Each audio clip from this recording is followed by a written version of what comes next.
As models predict higher levels of death, there are still no answers on reopening strategy. The costs of shutting down continue to mount, and Ruth Bader Ginsburg is hospitalized. I'm Ben Shapiro. This is The Ben Shapiro Show.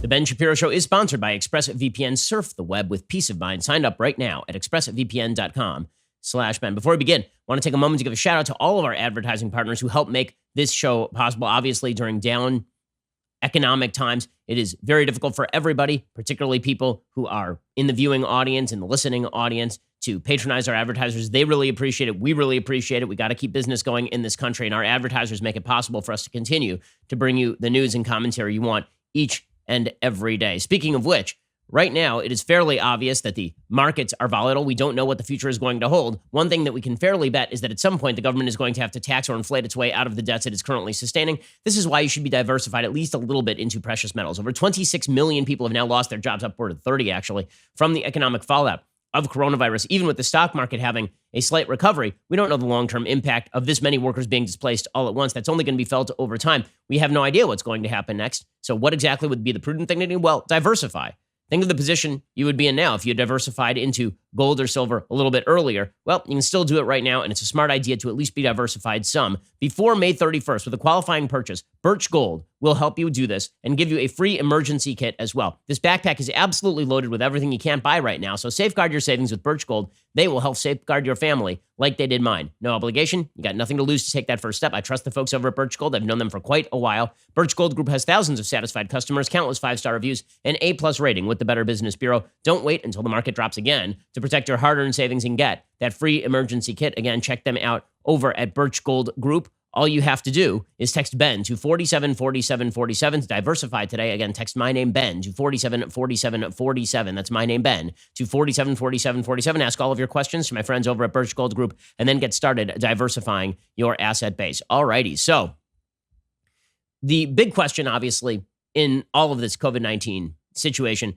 is where we go from here. And nobody seems to have a good answer to this. And the easy answer is we just do what the science says. But as I've said, the science doesn't answer these questions. The science is merely an input that you put into whatever formula you are using to determine the output. Right? Science can just give you how many deaths they expect to happen if given particular factors, but they don't tell you how you're supposed to weigh the value of those deaths against the value of the entire global shutdown of the economy. Or they can't really tell you how many people are going to commit suicide, how many lives will be ruined, how many women will be the victims of domestic abuse because of all of this, how many kids will have exacerbated mental conditions because of all of this. There's no way for the scientists to tell you this. And I understand that in difficult situations when we're looking for some level of peace of mind, we want to think that there are these experts out there, this group of unnamed experts who are going to solve all of our problems for us. The fact is, they are not. The unnamed experts are not going to solve all of our problems for us. Hell, they can't even solve their own problems. Example. Remember Neil Ferguson? So Neil Ferguson is the guy behind that famous study from Britain that suggested 2.2 million deaths in the United States from COVID-19. Now, it turns out that those numbers are probably going to be off by at least one scale of magnitude. Even if the United States were to see extraordinarily heavy levels of death in the United States over the coming year, the numbers are never going to reach 2.2 million. They're just not going to hit 2.2 million. We've seen 70,000 deaths to date. Even if we opened up everything, which nobody is advocating, even if we opened up everything willy-nilly, let all the old age homes just be invaded by COVID-19, the number of dead in the United States is not going to be 2.2 million. There's no other study that supported that 2.2 million number. Okay, well, Neil Ferguson was the one who put out that study over at Imperial College. It was widely derided by people from Oxford University to even the University of Washington as too high. Well, now, Neil Ferguson has been fired. Okay, but not because his science was wrong, not because his study's wrong. By the way, he had also been the author of a study about HIV/AIDS that had suggested a death toll way above what it eventually ended up being. He had suggested the bird flu was going to be significantly more deadly than it ended up being. The nice thing about being a modeler is that you never get penalized for having a model that is too dire. You only get penalized for having a model that is too sanguine about the situation. If you're Paul Ehrlich at University of Berkeley, and you suggest in the 1960s that billions will die of global starvation, and then none of that materializes, in fact, the opposite happens, you still have a job at University of Berkeley. If you suggest that everything is going to be fine and then a billion people die of starvation, then you lose your job. So anyway, this guy didn't lose his job for the bad modeling at Imperial College. Instead, he lost his job because he broke social distancing rules to meet his married lover, which is just a delicious little side treat in all of this. So Neil Ferguson had stumped for vast lockdowns across the UK, except when it applied to his married lover, who is the mother of two, who had stopped by his apartment, and they did not engage in social distancing. According to the UK Telegraph, Neil Ferguson allowed the woman to visit him at home during the lockdown while lecturing the public on the need for strict social distancing in order to reduce the spread of coronavirus. The woman lives with her husband and their children in another house.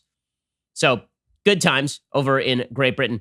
And again, that doesn't mean that his models were necessarily wrong. What made the models wrong is the models were wrong, not that the man was stuffing a married woman during his off hours. But it does speak to the idea that there are a lot of experts out there who are telling you to social distance, who are telling you that it's imperative that you lock down, who are not, in fact, obeying these rules themselves. The name Chris Cuomo springs to mind, lecturing everybody about not leaving home while biking around and presumably infecting everybody within a 6-foot radius. In any case, there are new models out, and the new models are suggesting elevated levels of death. That, of course, is not a surprise. And anybody who's telling you that it's a surprise is being a fool. Of course, there are going to be elevated risks of death when you start to reopen the economy. Everyone recognizes this. Every single human recognizes this. But if you recognize this, then people yell at you, because we're supposed to believe that there is a policy out there, a unicorn policy that allows us to not completely tank the entire world economy until the end of time, and also saves every single life. That's not a possibility. And if you mention that there are trade-offs to policy, as I've been saying for a while, and this is my bugaboo right now, is that nobody will honestly discuss the trade-offs to policy. So instead, we have stupid conversations about, if you don't like my policy, it's because you want people to die. Like that, I'm sorry, that is complete idiocy. And nobody actually believes that. Nobody actually believes that. Let me give you an example of this kind of logic that is being used right now, and then we'll get to some of the new studies.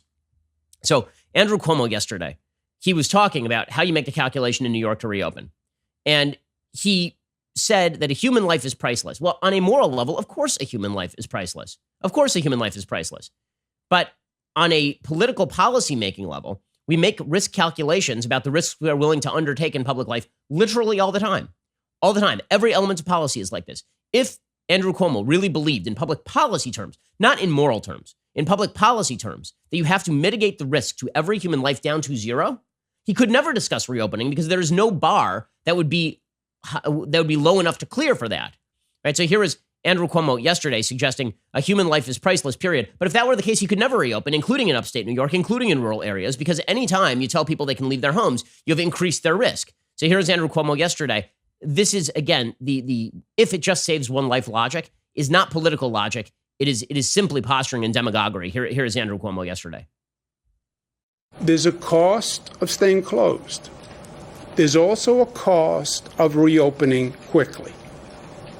That is the hard truth that we are all dealing with. And let's be honest about it. And let's be open about it. And let's not camouflage the actual terms of the discussion that we're having. And the question comes back to, how much is a human life worth? To me, I say, cost of a human life is priceless. Period. Okay, but he doesn't actually believe that, right? Nobody believes in public policy terms that a human life is priceless. Truly.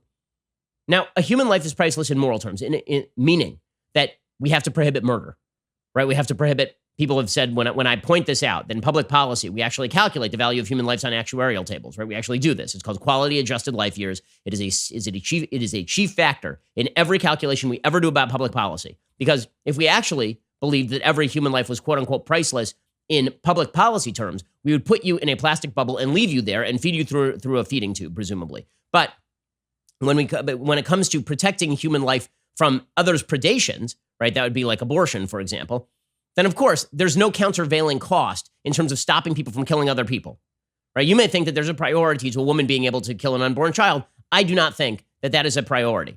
I think the priority is saving the person's life. Okay, that's it. There's a trade-off, but the trade-off there does not look like the trade-off with regard to destroying the entire American economy, for example, which would involve the deaths of presumably hundreds of thousands or millions of people and cost to hundreds of millions of people as well. Right? When you outlaw murder, there presumably is a countervailing cost to outlawing murder, namely the murderers go to jail.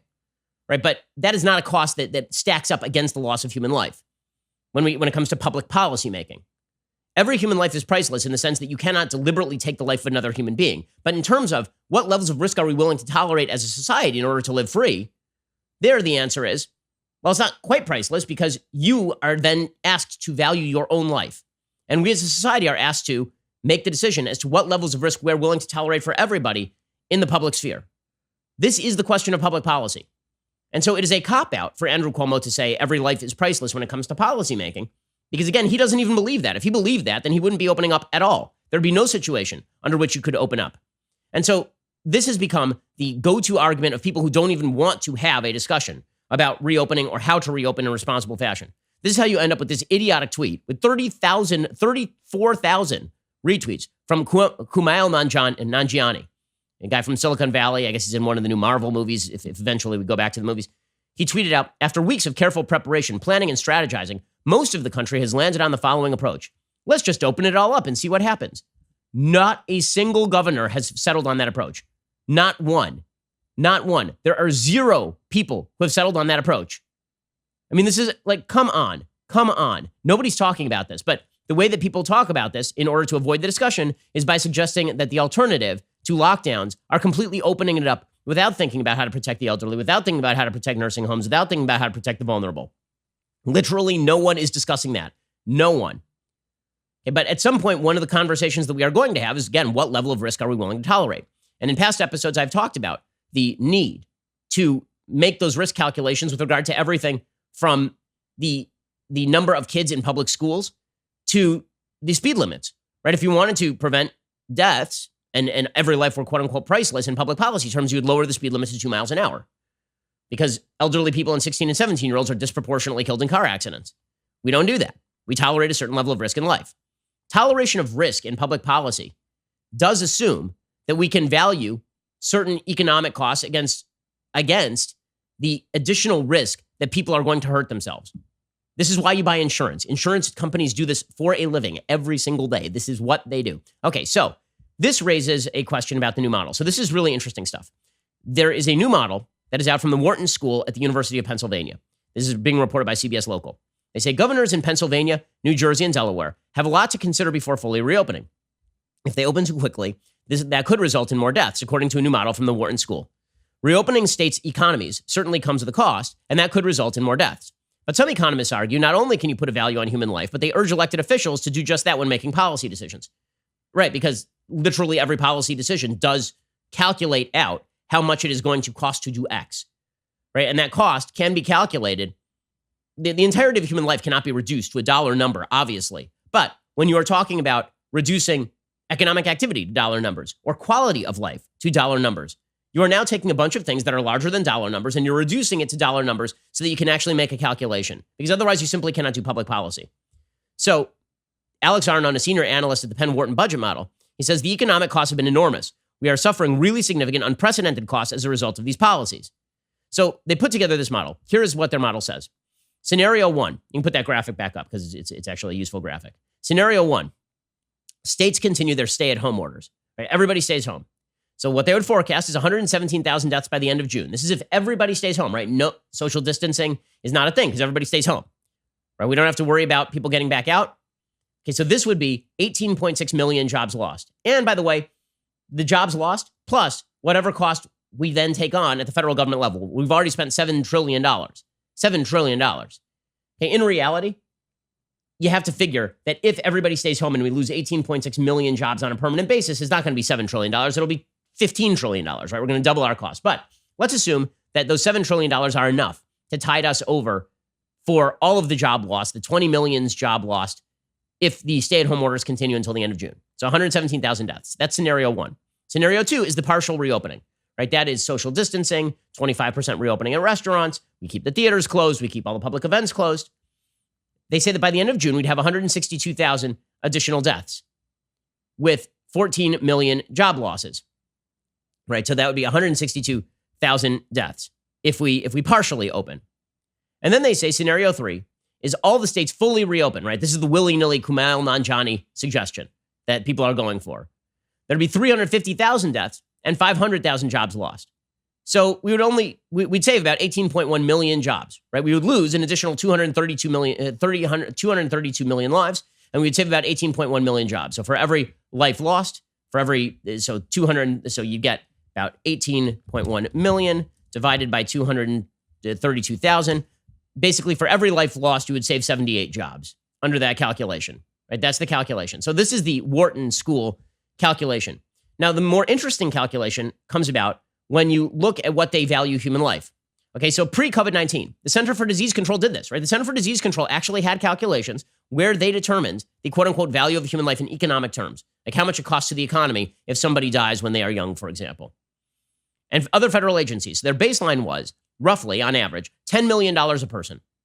That a human life is worth about $10 million, right? That is the calculation, not from me. This is from the CDC and other federal agencies. Okay, so if you actually use that calculation for a second, what that would suggest is that even if we only spent $7 trillion, which we are not going to under scenario number 1, and we saved approximately 232,000 lives from scenario 3, where everybody just goes willy-nilly back out to work, that would mean that you were spending about $60 million per life in order to save each one of those lives based on the economic cost, which is 6 times what the calculation is for the CDC in terms of value of a human life. Now, again, maybe that valuation is wrong, but we should at least acknowledge that the valuation that we are using in unspoken fashion is way higher than any other valuation ever used in human history when it comes to policymaking along these lines. If you were to do a partial reopening and you were to lose an additional 45,000 lives, you would still be spending about 42, and let's assume it would cost $5 trillion, which of course is not true, but let's assume it would cost $5 trillion. You're still spending about $42 million per life saved. Then scenario 3 is you spend $0, right? Because presumably most people keep their jobs. And so you're coming in underneath that $10 million. So the answer, if you were looking to spend about $10 million to save each life, would be somewhere between the partial reopening and the full reopening. It is also necessary to look at how much money you would have to spend per job saved. So in terms of amount of money that you'd be spending per job saved, if you were looking at the amounts of money, if $7 trillion, right, over the 232,000 additional lives, then what you would be looking at, presumably, is per job saved, you'd be spending not all that much money, right? You'd be spending a lot less money per job saved in terms of the worst case scenario. So is this a case for the worst case scenario? Hell no. This isn't the case for reopen it all up. Because again, there's certain basic things that we obviously should be doing. It is also necessary to mention in these models that these models only go through June. So the numbers could balloon way further than this, right? This is only through June. It is also necessary to mention that there's no guarantee that the lockdowns through June end up with a lower total number of deaths. Remember, everybody keeps talking about that flattening of the curve stuff, right? The flattening of the curve was designed, again, to prevent the overwhelm of the healthcare system. So I'm going to draw the curve for you one more time because people seem really not to understand this in the media. Okay, the flattening of the curve was supposed to prevent the curve from being overwhelmed. It was not supposed to change the area underneath the curve. Okay, and this is why everybody is being kind of dumb about all of this. So this is what the curve was originally supposed to look like, right? Here was the big curve.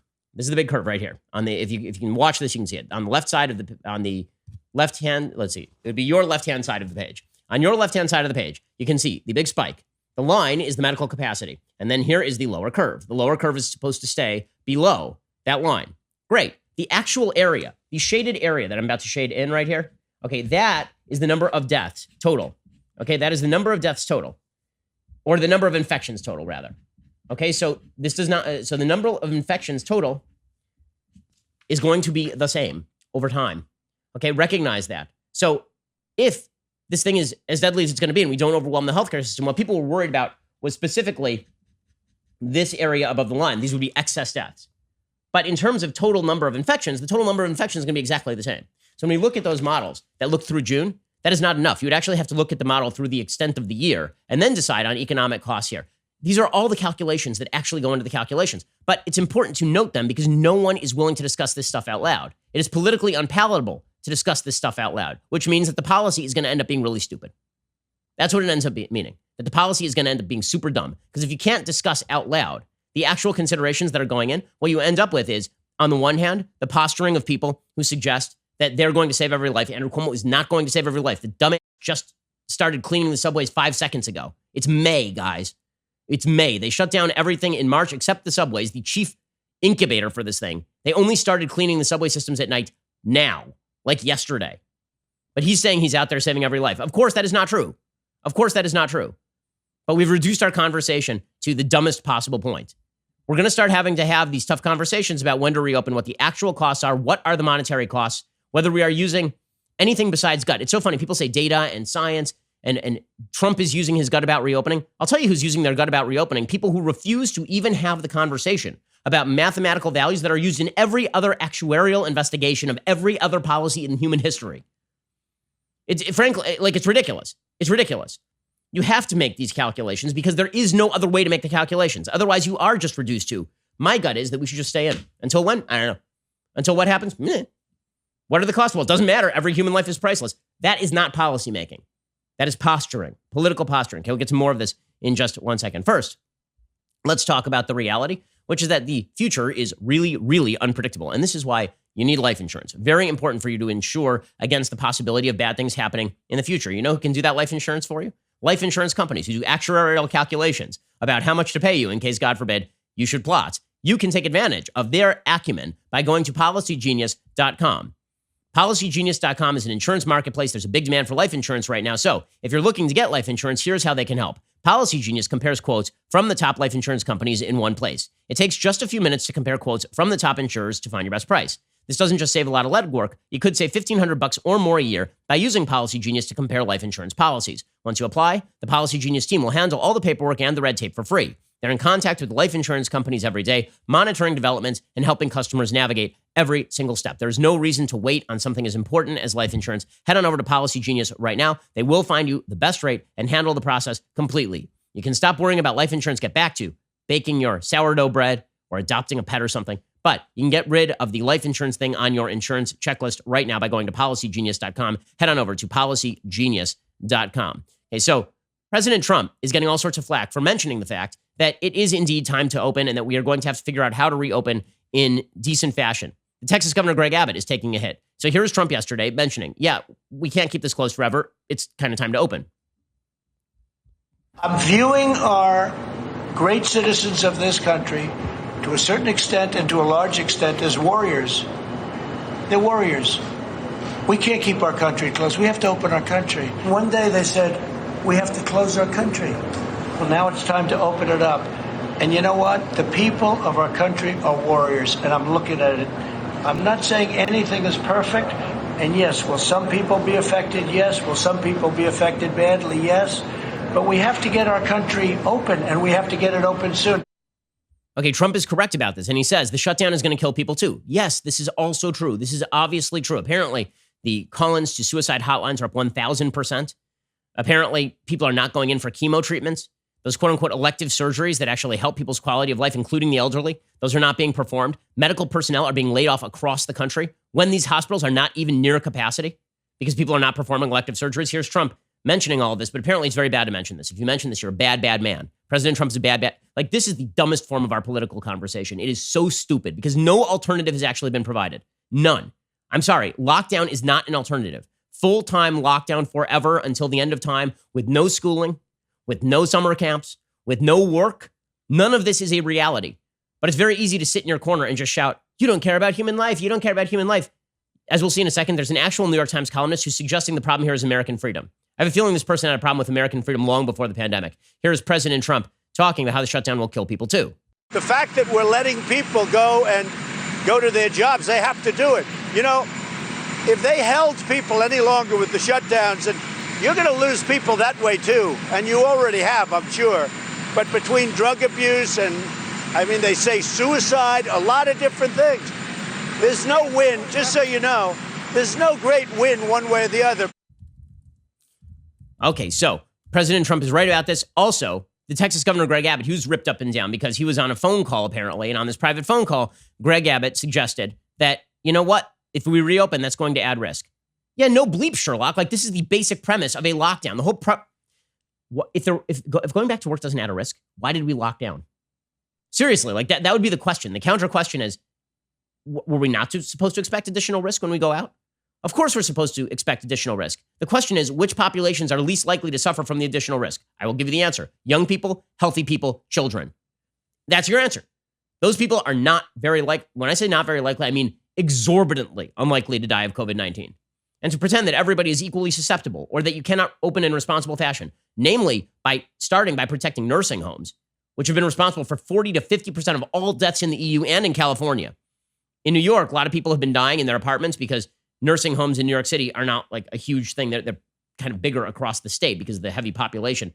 But the fact is that if you protected the nursing homes, you would lower the number of deaths across the United States overall, and certainly in Europe, by anywhere from 20 to 50%, which would be near miraculous. Okay, but Greg Abbott was being ripped up and down for recognizing that there are additional risks when you open things up. Yeah, no, again, why is any of this a shock? And when people are ripping on Abbott for this or ripping on Trump for this, it's because they do not wish to come to the grips with the reality of public policy making.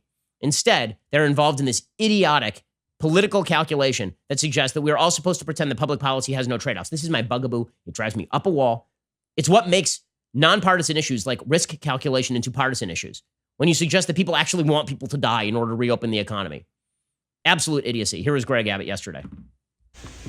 How do we know reopening businesses won't result in faster spread or more cases of COVID-19? Listen, the fact of the matter is pretty much every scientific and medical report shows that whenever you have a reopening, whether you want to call it a reopening of business or just a reopening of society in the aftermath of something like this, that actually will lead to an increase in spreads. It's almost ipso facto. That's true. He got ripped up and down for even acknowledging this. We're supposed to pretend that it's not going to lead to an increase in spread. Yes, we get it. So what's the alternative? Again, I keep asking this to people. I've provided several different possibilities here. None of them involve full lockdown forever. Those possibilities range from the controlled avalanche strategy proposed by Israeli scientists, in which we protect the elderly, we protect the most vulnerable, and everybody else is encouraged to actually go into the population and interact and to obtain an immunity to it, because if you are young and healthy, again, it is very unlikely this does severe damage to you, and you move toward herd immunity. That's basically Sweden's strategy.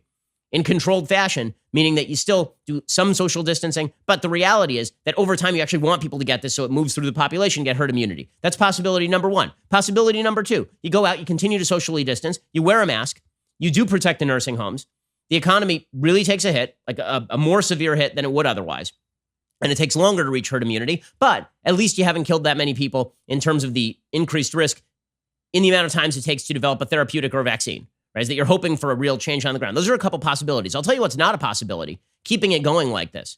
And you know who's not evil? I'm sick of the media portraying people as evil this way. You know who's not evil? The person who wants to go back to work.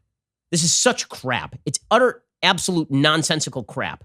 It's not only quote unquote rich and white people who will do well reopening. Okay, so the former Obama CDC director said that the only reason people want to reopen is because they're rich and white. What absolute sheer unmitigated garbage. You know who's getting this right now? Like right now?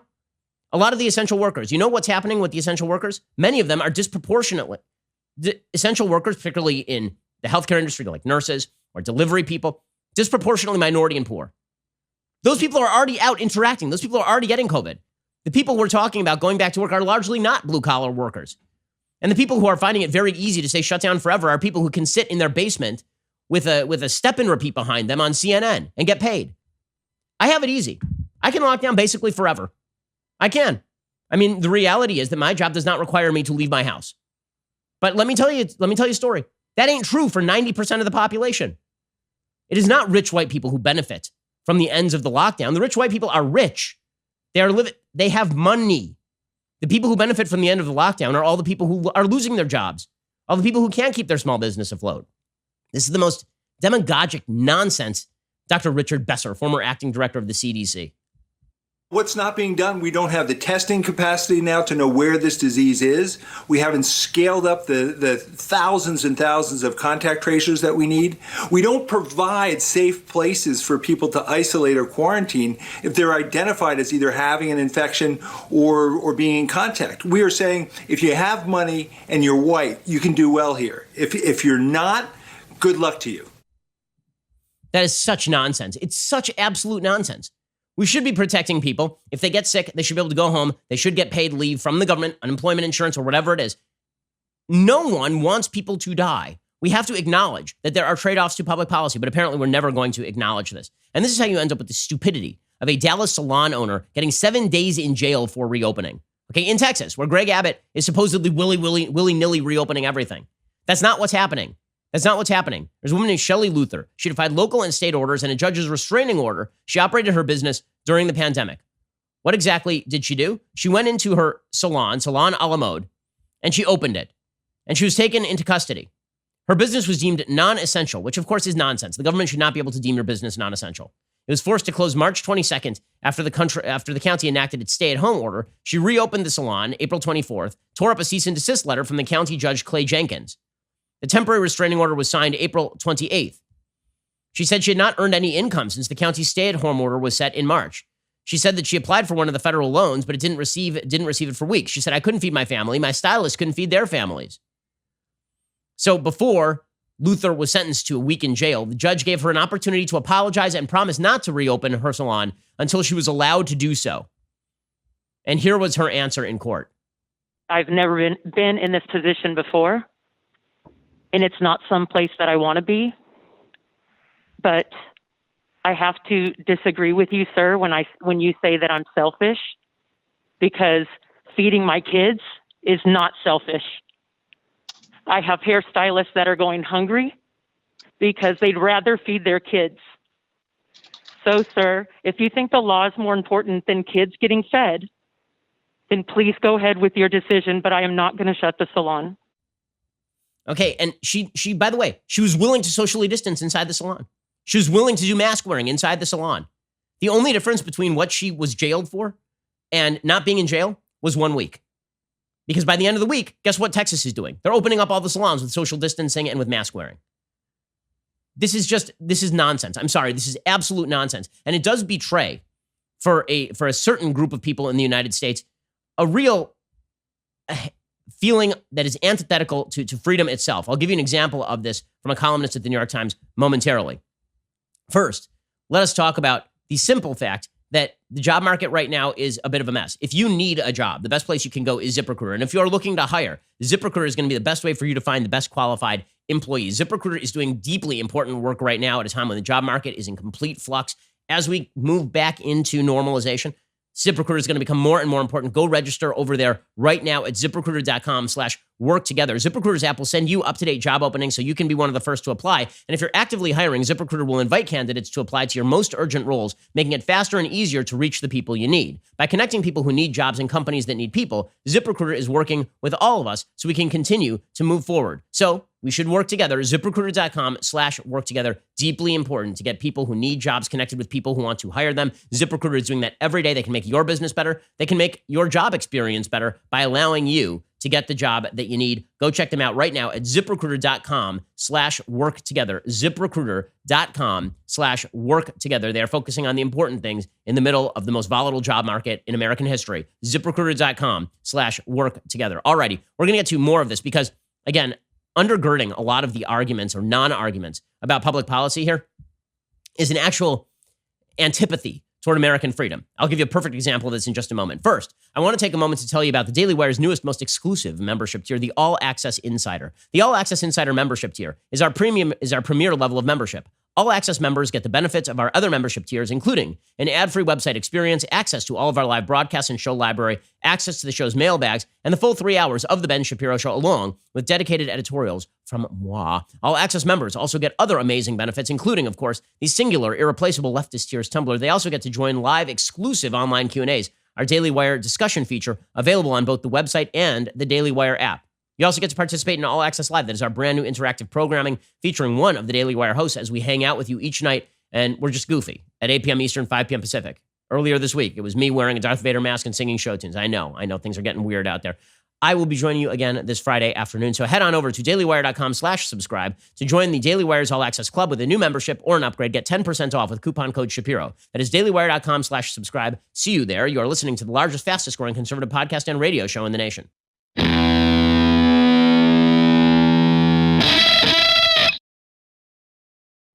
Alrighty, so when I said that there are people out there who seem to be rooting for the lockdowns because they don't actually like freedom very much, Charlie Warzel is an opinion writer at large for the New York Times. He has a piece today titled "Open States, Lots of Guns. America is Paying a Heavy Price for Freedom." And he uses the same logic with regard to coronavirus that he uses with regard to guns. Namely, you shouldn't be able to own a gun as a normal, law-abiding citizen because apparently this raises the risk of gun violence in your state. He mentions a tweet from a friend of mine, actually my editor over at Broadside Books. Eric Nelson is my editor. He tweeted, "Someone poke holes in this scenario. We keep losing 1,000 to 2,000 a day to coronavirus. People get used to it. We get less vigilant as it very slowly spreads. By December, we're close to normal, but still losing 1,500 people a day. As we tick past 300,000 dead, most people aren't concerned."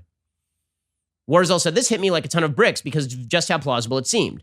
The day I read Nelson's tweet, 1,723 Americans were reported to have died from the virus, and yet their collective passing was hardly mourned. After all, how to distinguish those souls from the 2,097 who perished the day before or the 1,558 who died the day after?"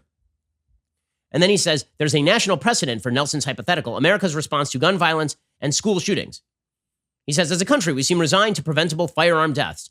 So just like the reality is that that freedom of guns means that some people get bad guns, but also that you can protect against bad people, he thinks that that is bad, right? The American freedom to keep and bear arms is bad because, according to him, it means more dead Americans. Now, you can make the counter argument, which is that the people who have guns are getting them in many cases and using them for crime are not people who tend to abide by the law in the first place, right? The banning assault weapons isn't going to be effective. But even taking his logic, right? Even taking his baseline logic, which is that additional risks in American life come with additional American freedoms, the end point of his logic is that if you want no risk, there can be no freedom. And he's okay with that, right? That's actually what he's okay with. He says, left to their own devices, states are opening up, many anxiously and with little idea as to how it'll play out. The White House could lean on governors to slow the reopening process or urge caution until we can fully establish test and trace strategies that have worked in countries like South Korea. Instead, the administration seems to be cheering on the reopening while internally preparing for a substantial increase of loss of lives. An internal document based on modeling by FEMA projects the daily death toll will reach about 3,000 on June 1st, a 70% increase from the May 1st number of about 1,750. Along the same lines, on April 30th, the day after Trump told Americans the virus was going to go, it's going to leave, it'll be gone, NBC News reported the federal government had ordered more than 100,000 body bags. And then he, again, likens this to gun control policy, suggesting, well, if we just ban the freedom to keep and bear arms, there'd be less gun deaths. Same way if we just ban freedom totally, then presumably there would be less coronavirus deaths. All right, so I'm going to take up the other half of that argument, which is freedom does come with additional risk. Freedom comes with additional risk. And that's what freedom is called. That is a reality. And that doesn't mean that we should not mitigate that risk, right? I've been in favor of bans on, even using his logic, I've been in favor of bans on machine guns, for example. And I've been in favor of federal criminal background checks when you purchase a gun through a federally licensed firearms dealer. Even the NRA is for that. Okay, but what he is talking about basically is, it'd be great is if we banned all guns, presumably by the same logic, if we banned all freedom, there would be no coronavirus deaths. Just in terms of numbers, by the way, I think that it is important to mention right here that if we lose 2,000 people a day from coronavirus for the next several months, which, again, there are very few projections that expect this, but let's say that happens, this will be a horrible, terrible thing. That also does not answer the question as to whether we will lose that many people in total over the course of the next 12 months from coronavirus. Right? There's no alternative being provided. I mean, the fact also remains that in the United States, we lose approximately 2,000 people every single day from both heart disease and from cancer. About 600,000 people die every year from heart disease, and another 600,000 people die every year from cancer. But he says the idea of freedom, I mean, this is really the root of the debate. Charlie Warzel writes, the idea of freedom is an excuse to serve oneself before others and a shield to hide from responsibility. If that's how you think of freedom, we should end freedom. Right? We should end freedom. Now, I think that people can be both free and virtuous. People can be free and they can attempt to mitigate risk for others. This is why I think that we should tranche populations and people who are healthier should go back to work first. And if we think that there's a therapeutic or a vaccine on the way in fairly short order, we should socially distance in order to restart the economy, but also ensure that we don't have a vast spread before a vaccine can be developed. Right? I'm all for these things. But according to Charlie Warzel, the American people cannot be trusted, and thus freedom must be ended. Right? You can't be trusted with a gun as a law-abiding citizen because the very presence of a gun means the presence of freedom, and the presence of freedom means more people dying from gun violence. And the same thing is true of coronavirus. The presence of freedom means more people going out and acting stupidly, and that means that we cannot have freedom at all. Well, that is an argument that, as we used to say in law school, proves too much. It proves too much. It is an insane argument that essentially argues for the ending of all American freedom. And again, we're beginning to see this in some of the petty authoritarianism that just cannot last. Yesterday, there was tape coming out of a Texas SWAT team raiding a restaurant that was open. Again, I don't see any evidence in this protest that people were violating social distancing protocols. The Ector County Sheriff arrived in a freaking tank with a gun turret on top. Just solid stuff. Where is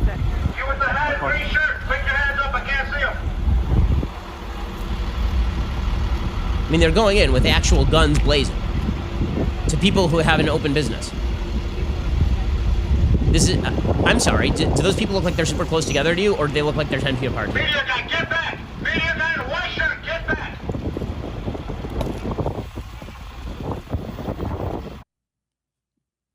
All right, I mean, if this is what coronavirus lockdowns look like in the end, there's no policy that's been proposed that makes this look okay. None. And there's no timeline, and there's no endpoint, and there's no actual discussion of the data, and there's no discussion of any of this, because everybody who wants the lockdowns and is comfortable with curbs on American freedom is just shouting at the moon that every life is priceless without recognizing that every single element of public policy is based on the premise that risks to life are calculable when it comes to freedoms and prosperity and all the things that actually make America worth living in. And meanwhile, you got Democrats who are taking advantage of this situation to say that the federal government should bail them out. So California, as they call for a full lockdown, see, this is one of the issues here, is that states are now looking to the federal government to bail them out. So as the lockdowns continue in states like New York and in California, they're looking increasingly to the federal government to bail them out. California has now borrowed from the federal government to make their unemployment payments. Well, why should the federal government fill in California's holes when it comes to their own unemployment system? Truly, it's because California is incredibly irresponsible with its own spending. You know how I can tell this? Here's what the Wall Street Journal reports. About 3.7 million people have filed unemployment claims in California since mid-March. California had about $1.9 billion in its unemployment trust fund in mid-April, down from $3.1 billion at the end of February, the month before the coronavirus upended the U.S. economy. The state's Labor Department did not immediately respond to a request for comment. California serves as an early sign of the potential magnitude of federal assistance that could be required if states are to continue paying out jobless benefits. It is one of more than 20 states and jurisdictions that entered the current economic crisis without enough money in their unemployment trust funds to pay benefits through a year-long recession, according to the Labor Department data. By that measure, California was prepared to make unemployment payments for just over 2 months in the event of a recession. 2 months. So California was deeply irresponsible, decided to blow all of its money on crap union contracts with various public sector unions, and they didn't have money to pay unemployment insurance. And now it's up to people in other states to pay for all of that. New York did the same thing. They blew out their budget, and now they don't have enough money to pay for the stuff they should have had the money to pay for. And now they're turning to the federal government for the bailout. And if they get those bailouts, you know what that incentivizes? It incentivizes governors to spend oodles of money they never have because they know that at the end, it's too big to fail. California is too big to fail. New York is too big to fail. Now, this has led demagogues like Andrew Cuomo to suggest that the federal government needs to step in and fund the states. So here's Cuomo yesterday suggesting that New York needs to be funded. Now, last I checked, New York has the second richest citizen body in the United States after California, and they tax them at exorbitant rates, and yet they've run out of money incredibly quickly. Could that have to do with their crap spending habits and the bad union contracts they signed? Maybe it has to do with that, but according to Andrew Cuomo, it's up to the federal government to bail them out, of course, because you can always cast all responsibility at the feet of the federal government. States need funding. States need funding, A, for testing, tracing. B, states need money because we have a deficit after the coronavirus. And you have not been given that money. Stopped everything. So you don't have enough. Right. All right. Right. If so they don't pass a piece of legislation, Chris, well, hold it a second. They were supposed to do it this week. They are going to come back next week. If they don't pass a piece of legislation, game over. Game over. And then he says, you know what should happen here? Republican states are the ones taking out more money. And the Republican states are the ones who are taking out more money from the kitty. Okay, this is what he is saying here is so economically illiterate, it's almost beyond comprehension. And you look at the Republicans who now say, well, we don't want to help the Democratic states. They are actually the states that have been taking more every year. Virginia, Maryland, Kentucky. Senator Mitch McConnell, he's Kentucky, $37 billion more every year. Alabama, Florida. Everything's about Florida. Why? Because it's a swing state, and we're in an election year. I get it. Okay, this is not true. Okay, the way that he is calculating this is he is taking the tax dollars paid by New York citizens to the federal government, and then the tax dollars received by New York citizens from the federal government. New York is a disproportionately wealthy state. California is a disproportionately wealthy state. It is not that the federal government takes money from the state of California and then only gives money back to the state of California. What he is talking about is the fact that Kentucky, for example, is a disproportionately poor state. So there are fewer people who are paying in federal income tax to the federal government, and there are more people who are receiving directly. But at no point does the state government actually act as the intermediary there. Basically, you're saying that poor people are receiving more money from the federal government than rich people. That is 100% true. And that rich people are paying more money into the federal government than they are receiving from the federal government. That is also true. Another thing that happens to be true, the people who are disproportionately receiving money from the federal government tend to vote Democrat. Studies show this. Okay, so what the hell is he talking about? What he's attempting to avoid is the reality of the situation, which is the reason that New York is in trouble, despite the richest population in America outside of California. Despite that, New York is in trouble because Andrew Cuomo couldn't get his spending habit under control. Neither could anybody else in New York. And the same thing in California. No, New York is not the victim of a benefits payment scam here. It's ridiculous. Okay, but this is just demagoguery to avoid responsibility, which is what Cuomo is apparently really good at. It is unbelievable to me the man remains a popular governor, despite the fact that only now in May is he starting to clean the damn subways. That his original move with the nursing homes was, oh, look, an old person who has COVID-19, let's send him back to the nursing home. Genius move, Andrew Cuomo, genius. That guy is great. He's great at his job. But Ron DeSantis in Florida and Greg Abbott in Texas, very, very bad at their jobs. And Brian Kemp, just awful at his job. Incredible. Okay, time for some things I like and then some things that I hate. So there is a new movie on Netflix that is a fun watch. It is, I will not say it is, the world's most fun watch. It has some great action sequences is really what this comes down to. It's Chris Hemsworth running around Dhaka, Indonesia, and basically just destroying everything. There's one about 20-minute action sequence that's getting a lot of attention in this movie, Extraction, because it is supposedly done in one shot. It is not done in one shot, obviously. They game the system. They're moving through windshields, and there's some subtle cuts, obviously. But it's really well choreographed. The basic premise is basically the same as Man on Fire. Guy who is hired to extract a kid who's been kidnapped, and then things go wrong, and now he still has to extract the kid who's been kidnapped. Here's a little bit of the preview. The best thing you could do for that kid would be to put a bullet in his brain. We can send a chopper and get you out. But you gotta leave the kid behind. Are you gonna leave me in the street? I'll get you home.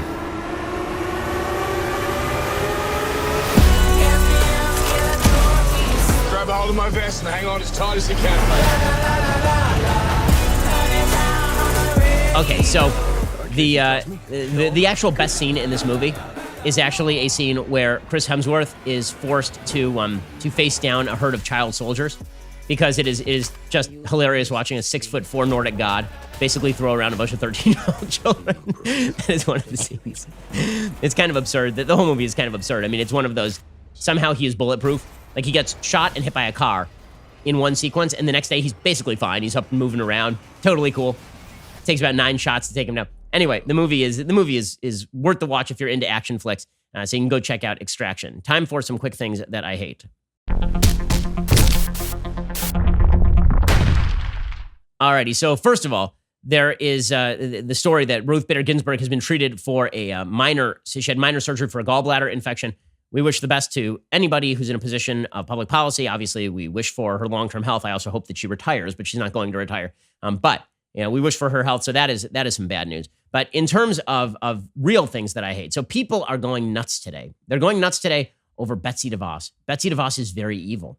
Betsy DeVos, the Secretary of Education. The reason Betsy DeVos is super evil is because, according to the Washington Post, she plans to release as early as Wednesday her much-anticipated final rules governing how schools must investigate sexual assault allegations, bolstering the rights of the accused, according to people familiar with the matter.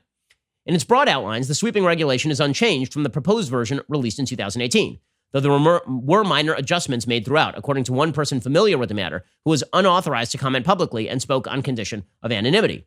The rules will give universities and colleges a clear but controversial roadmap for handling emotionally charged conflicts that often pit one student against another. They replace less formal guidance issued by the Obama administration that was friendlier to those making the allegations. That is a wild understatement. The original Obama era allegations did not give students the ability to confront their accuser or even to rebut the allegations. They basically made it so that an allegation was tantamount to guilt. Under the new rules, college students accused of sexual assault and harassment must be given the right to a live hearing and the ability to cross-examine their accusers, much as the proposed rule directed. Before, you didn't even have the right to confront your accuser, and you weren't given the right to a live hearing. You were literally not given the right to a live hearing. So someone accuses you of rape, and you say, no, that wasn't rape. That was a consensual sexual congress. And the old rules basically said you have no ability to defend yourself. Also, The rules also define sexual harassment narrowly, limiting it to conduct that is both severe and pervasive, not just one or the other. Well, again, that makes sense, because if the pervasiveness is you look nice today, that's not sexual harassment. Okay, if the pervasiveness is you keep grabbing people's asses repeatedly, then it's got to be severe. I mean, first of all, that's sexual assault, right? If you actually physically grab someone, that's an assault. That's not just harassment. But if you say something deeply sexual and you do it and it's severe and it is pervasive, then you can be disciplined. In one change, the regulation explicitly adds dating violence and stalking as allegations that must be investigated. So it's actually made this thing stronger in some ways.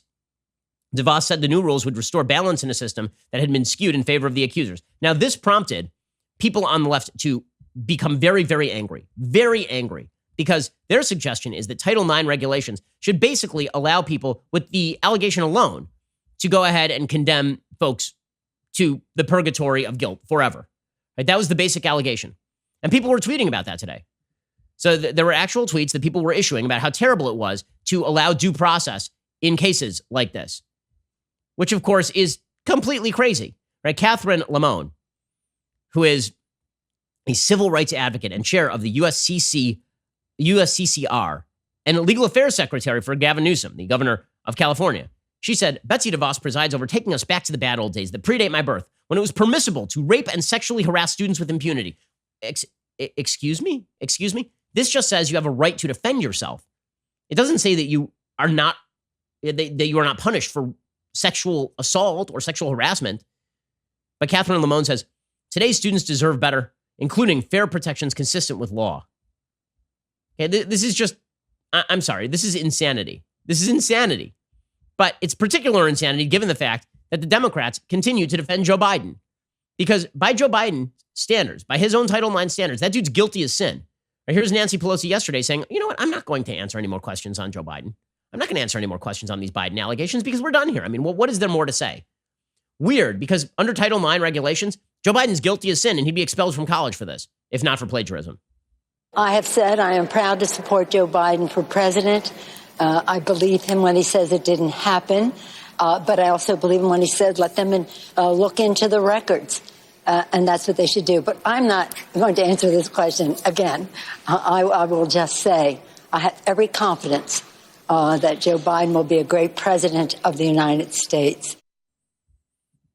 She has great confidence. So 19-year-olds who are getting accused of sexual assault allegations, they don't have the right to defend themselves, according to Joe Biden and Nancy Pelosi and the entire Democratic infrastructure. But 80-year-olds who are running for president, those people we just kind of let off the hook, right? I mean, they can just say, it didn't happen, and we're basically done. I mean, that is an incredible thing. It's an incredible thing. And it demonstrates that when it comes to due process, the Democrats just don't believe in it. What Democrats actually believe in is that due process should only exist for people that they like. And people that they like include generally people who are not part of the quote unquote power superstructure, right? So if you're a rich white male like Brett Kavanaugh, then you deserve no due process. This was an actual case made about Brett Kavanaugh. People saying, well, he's a rich white male. He had an entitlement complex, and that's why he doesn't deserve to be on the Supreme Court. And they say the same thing about 19-year-old college students, right? Rich white males in college, the most privileged among us.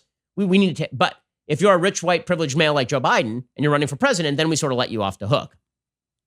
Due process is specifically due process because it equally applies to everyone. Equal protection of the law is equal protection of the law because it is supposed to apply to everyone. The fact that there's so many people on the left who want to turn these standards on their head because they believe that equal protection of the law is inherently unequal because some people are less well situated than others. Some people are richer than others. Therefore, those rich people don't deserve equal protection under the law. That's French Revolution off with their head kind of stuff. And that is exactly what Democrats have proposed with regard to Title IX. They're defending Joe Biden at the same time that they're ripping on exactly the same kind of protections Joe Biden will have to rely on in order to survive these sexual assault allegations. So that's pretty incredible. Okay, one more thing that I hate. So the Lincoln Project is a group of people led by George Conway, right? And George Conway is, of course, Kellyanne's husband. This is a group of people who were anti-Trump Republicans in 2016 and never got over it and have decided better to... Many of the members of the Lincoln Project literally suggested they would vote for Bernie Sanders before Donald Trump, which doesn't seem super conservative to me. I'll just put it out there. I don't think that's a super Republican view, that you'll vote for the communist before you voted for Donald Trump. And actually advocated for the communists to win. Some of these people were doing this. So they put out an ad within the last couple of days. This is the most depressing anti-American ad I have seen in quite a while. They call themselves the Lincoln Project. Apparently, Abraham Lincoln would have approved of ads that basically suggest that America is an absolute, utter, complete hellhole where death is vast and everyone is impoverished because of Donald Trump. Okay, here's the ad. I mean, I've yet to see a more depressing ad than this one. With the economy in shambles, more than 26 million Americans are out of work. The worst economy in decades. Trump bailed out Wall Street, but not Main Street. This afternoon, millions of Americans will apply for unemployment. And with their savings run out, many are giving up hope. Millions worry that a loved one won't survive COVID-19. There's mourning in America. And under the leadership of Donald Trump, our country is weaker and sicker and poorer. Okay, what? I mean, okay, we're all a little stressed right now.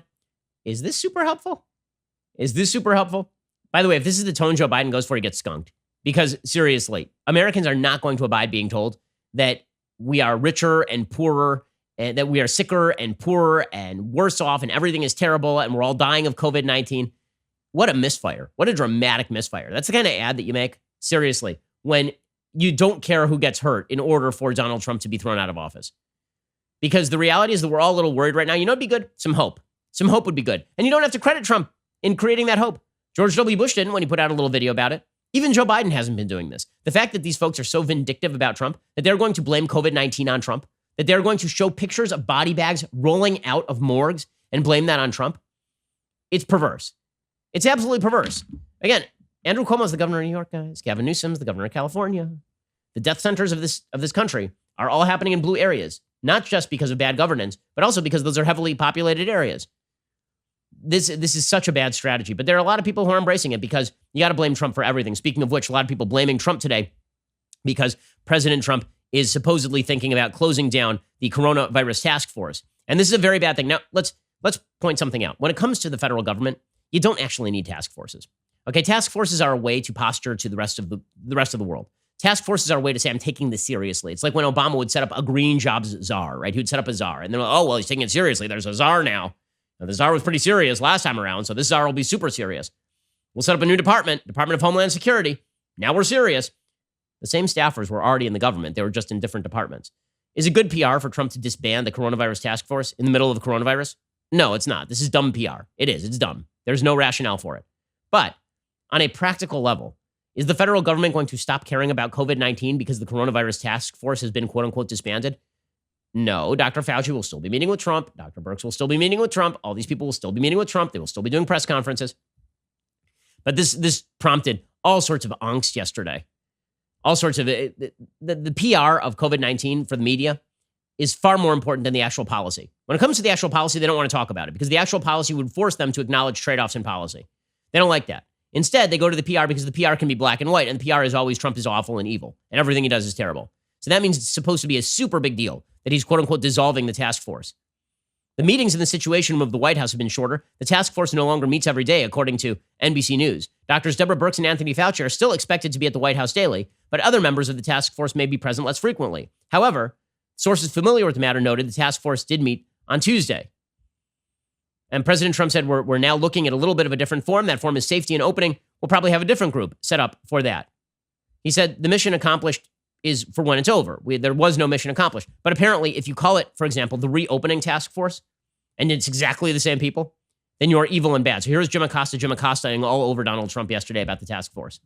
Don't you need to continue to meet with the task force to get this scientific expertise on this pandemic? We will have certain people. I think that as far as the task force, Mike Pence and the task force have done a great job, but we're now looking at a little bit of a different form, and that form is safety and opening, and we'll have a different group probably set up for that. Are you saying mission accomplished? No, not at all. The mission accomplished is when it's over. Again, the fact that Acosta is trying to pin on him the mission accomplished war in Iraq banner that was flying after the United States invaded Iraq and destroyed the Iraqi army, that he's trying to get him to gaffe, right? This is all the media are intent on doing right now. They honestly do not care at this point about which policy is pursued, so long as the policy pursued is anti-Trump. That's all. If Trump actually wanted to open up the country tomorrow, he'd call for a national lockdown ad infinitum. Seriously, the media would flip on a dime. If Trump just said, you know what? We got to lock this thing down forever until there's a vaccine. Immediately, the media would start reporting on the economic dispossession happening across the country, and they would start taking seriously the fact that people are losing their livelihoods. Because for the media, it's all about Trump and all about the media, and it is not at all about a responsible discussion of public policy, at least for those in the political media who are outside the sort of health industry. Alrighty, we'll be back here later today with 2 additional hours of content. Otherwise, we'll see you here tomorrow. I'm Ben Shapiro. This is The Ben Shapiro Show. The Ben Shapiro Show is produced by Colton Haas, directed by Mike Joyner, executive producer Jeremy Boring, supervising producer Mathis Glover and Robert Sterling, assistant director Pavel Wydowski, technical producer Austin Stevens, playback and media operated by Nick Sheehan, associate producer Katie Swinnerton, edited by Adam Sayevitz. Audio is mixed by Mike Coromina. Hair and makeup is by Nika Geneva. The Ben Shapiro Show is a Daily Wire production. Copyright Daily Wire 2020. You know, the Matt Walsh Show, it's not just another show about politics. I think there are enough of those already out there. We talk about culture because culture drives politics and it drives everything else. So my main focuses are life, family, faith. Those are fundamental, and that's what this show is about. Hope you'll give it a listen.